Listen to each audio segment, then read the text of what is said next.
saat ini hanya akan menunggu penyesalan. Ayah melihat sekantong batang emas di tangannya. Dalam hati, dia merasa sangat cemas. Namun, anak laki-laki itu sama sekali tidak panik. Ternyata tidak salah dugaan anak laki-laki. Begitu jam 4, berita tentang kenaikan harga emas pun disiarkan. Ayahnya pun mendapatkan keuntungan besar karenanya. Namun, uang ini hanya cukup untuk biaya operasi anaknya.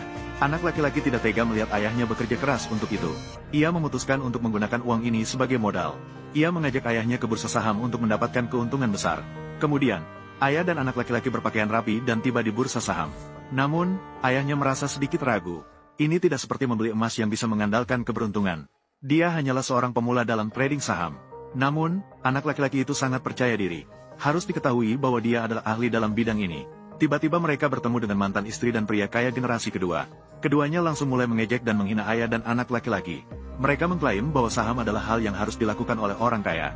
Seperti pria yang bergaji kecil ini, lebih baik cepat kembali ke lokasi kerja dan angkat beberapa bata lagi. Mantan istri beranggapan bahwa pria itu sudah tidak punya uang sama sekali. Diperkirakan di kantong mereka tidak ada cukup uang bahkan untuk biaya pengobatan anak. Dari mana mereka punya modal untuk bermain saham? Sambil berkata, mereka akan mengusir mereka. Siapa yang bilang ayahku sudah tidak punya uang? Buka mata kalian dan lihat dengan jelas. Ini apa?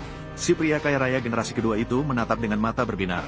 Satu kotak penuh uang tunai ini, lebih banyak daripada gajinya selama setahun. Tiba-tiba dia berpikir sebaliknya. Dengan angkuh mengira, ini pasti pinjaman berbunga tinggi yang diambil oleh pria itu. Setelah kata-kata itu keluar, orang-orang di sekitar pun mulai mengejek. Pria tergila-gila pada uang. Dia bahkan meminjam uang berbunga tinggi untuk bermain saham. Saat itu, pria itu memang sedikit bingung. Dia sama sekali tidak memiliki pengalaman dalam investasi saham. Jika dia berinvestasi sembarangan, Anda akan kehilangan semua uang Anda.